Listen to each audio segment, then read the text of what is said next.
With Season 2 of Jujutsu Kaisen, Chozo went from side character to absolute fan obsession. The edits exploded, the appreciation posts multiplied, and suddenly everyone had the same two burning questions. Is Chozo good in bed, and would he even agree to do the tango with us? So today, let's break that down properly, sticking to logic, character analysis, and a bit of in-universe biology, to figure out just how far his so-called hardening ability might really go. First, we need to address the most important detail. Chozo isn't fully human, he's a hybrid half-human, half-curse.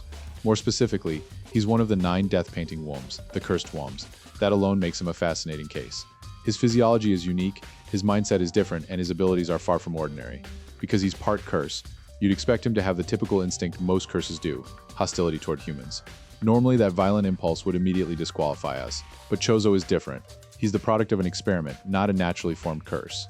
That hybrid origin changes everything. He shows emotional depth. He forms bonds. He feels loyalty, especially toward those he considers family. That already tells us something crucial. He doesn't operate purely on destructive instinct, which means no, he wouldn't automatically try to eliminate us. And if he can connect, if he can care, then agreeing to the tango. That's not impossible at all. At the same time, though, it's not all sunshine and rainbows when it comes to Chozo.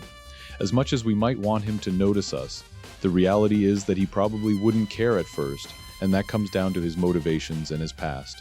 Without getting too deep into spoilers, over 150 years ago there was a woman with the rare and terrifying ability to give birth to curses. Naturally, society labeled her as something evil, something unnatural. But what made the situation truly horrific was a particular sorcerer who captured her and began performing cruel experiments to exploit that power. Those experiments are what led to the creation of the 9 death-painting Wombs. All 9 of them were born as small, preserved fetuses. And here's the unsettling part. Even in that state, they possessed a degree of awareness. They weren't empty shells. They could perceive, think, and exist in a limited way.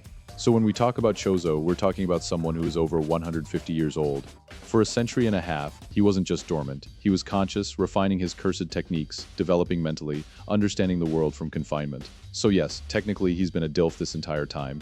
Even though he's only had a fully formed body for a few months, his mentality is absolutely not that of a child. But here's the real issue. Being trapped in that fetal state for 150 years meant his entire universe revolved around one thing: his brothers. They were his world, his identity, his purpose.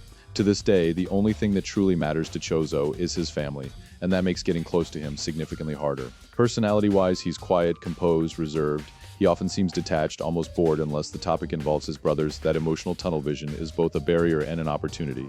If someone wanted even the slightest chance of getting closer to him, the smartest approach would be through what he values most. Speaking respectfully about his family, showing genuine care, helping one of his brothers, those actions would mean far more to him than flirting ever could. That's the real foot in the door. One positive thing we can observe in the series is that Chozo is actually capable of forming connections with people outside of his family. There's a specific moment involving another character. I won't go into details to avoid spoilers, but despite their limited time together, he clearly felt a sense of sadness over what happened to her. That reaction alone proves something important. Emotional bonds with him are possible. The key factor is patience. Yes, Chozo is over 150 years old, but his life experience is incredibly narrow for most of his existence. His world was confined and centered entirely around his brothers. He hasn't truly explored the full spectrum of human life. So if someone wanted to grow closer to him, they would need to move slowly, give him space, and allow trust to develop naturally. It wouldn't be instant, but it would absolutely be achievable. Now, let's say you did manage to get close to him. The next question is obvious. Would he agree to the tango? Honestly, I think he would. There's no strong reason for him to reject the idea outright. If anything, it would represent something new, and new experiences are valuable, especially for someone trying to understand humanity better. Of course, there's a real possibility he might dismiss it as unnecessary or a waste of time. That sounds very in character. But that's where framing becomes important. If you approached it from a practical angle, something like, I understand why you see it that way, but experiencing different aspects of human life could help you better guide your brothers as they adapt. That argument would likely resonate with him. Anything that ultimately benefits his family aligns with his core motivation. And that brings us to the final question. Assuming he agrees, would he actually be good at it? And more importantly, would his abilities give him an advantage? This is where things get a little more complicated.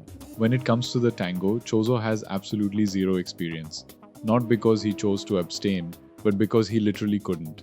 As we've already established, he's over 150 years old, yet for almost all of that time, he existed as a preserved fetus. He only gained a physical body after someone consumed the death painting womb and became his vessel.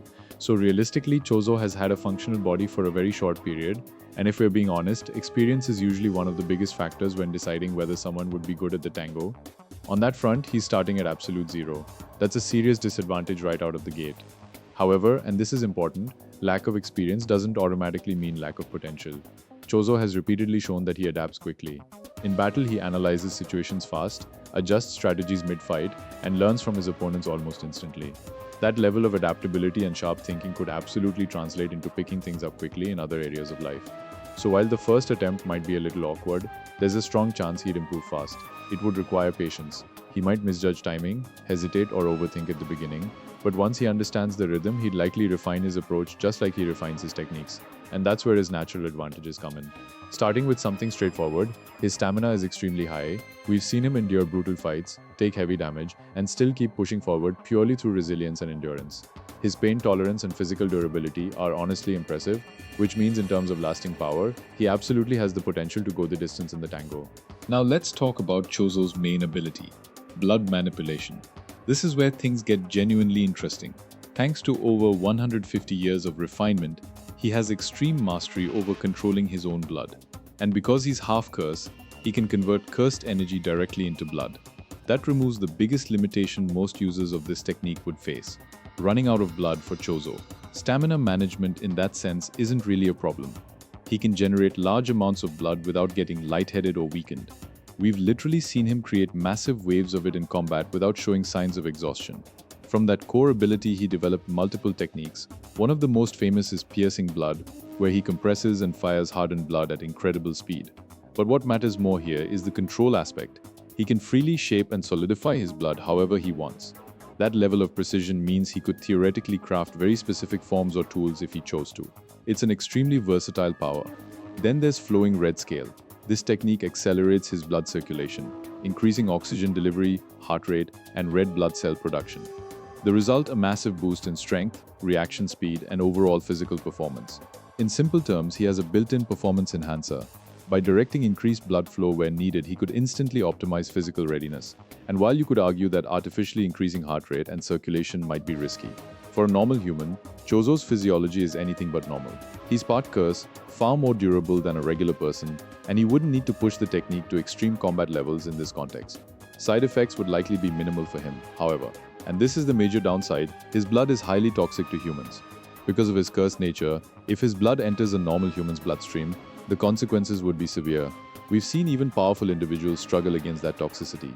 For an average person, it could be lethal, so safety measures would not be optional, they would be absolutely mandatory, taking everything into account. Yes, building a connection with Chozo is possible. Convincing him to try the tango, also possible, especially with the right reasoning, but performance-wise, it's complicated.